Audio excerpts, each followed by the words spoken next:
জামালপুরের সরিষাবাড়িতে তারিয়াপাড়া একটি মন্দিরে সকল প্রতিমা ভাঙচুরের ঘটনা ঘটেছে। প্রতিনিধি সাইদ মাহমুদ জানান, শনিবার গভীর রাতে উপজেলার পৌরসভার তারিয়াপাড়া এলাকায় এই ঘটনাটি ঘটে। এই ঘটনার অভিযোগে হাবিবুর রহমান নামে একজনকে গ্রেপ্তার করেছে থানা পুলিশ। হাবিবুর রহমান পৌরসভার শিমলাপল্লী গ্রামের সোহরাব মিস্ত্রির ছেলে। এ বিষয়ে অতিরিক্ত পুলিশ সুপার ইয়াহিয়া আল মামুন জানান, তারিয়াপাড়া মন্দিরে প্রতি বছরের মতো এবারও পূজা অনুষ্ঠিত হবে, এজন্য তৈরি করা হয়েছিল বিভিন্ন প্রতিমা।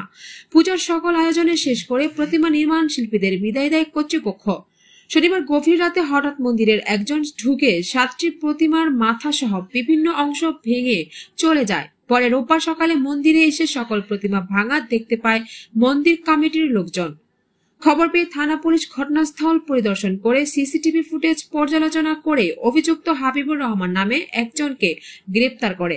এই ঘটনায় উপজেলা নির্বাহী অফিসার সেনাবাহিনী ঘটনাস্থল পরিদর্শন করে। মন্দিরে গত রাত্রে একটি দুর্ঘটনা ঘটে। 20 তারিখ দিবাগত রাত্রি 2টার পরে, 2টা পর্যন্ত মন্দিরের লোকজন ছিল। 2টার পরে কে বা কারা এখানে প্রোটেকশন দেওয়া মন্দিরের ভিতরে, মন্দিরের টিনের বেড়া খুলে ভিতরে গিয়ে মন্দিরের প্রতিমাগুলির মাথা ভাঙচুর করে। তো 2:30টার দিকে পরে সকালবেলা ওইটা মন্দিরের সামনে ঝাড়তে তখন গেট খোলা, দরজা খোলা, তখন চিৎকার করছে। চিৎকার করার পরে আমরা তখন সবাই আসি, আসা দেখে যে সবথেকে মূর্তির মাথা ভাঙে। কালী মন্দিরটা আছে, এই মন্দিরে গতকাল রাতে আনুমানিক 3টা 3:30টার দিকে হবে।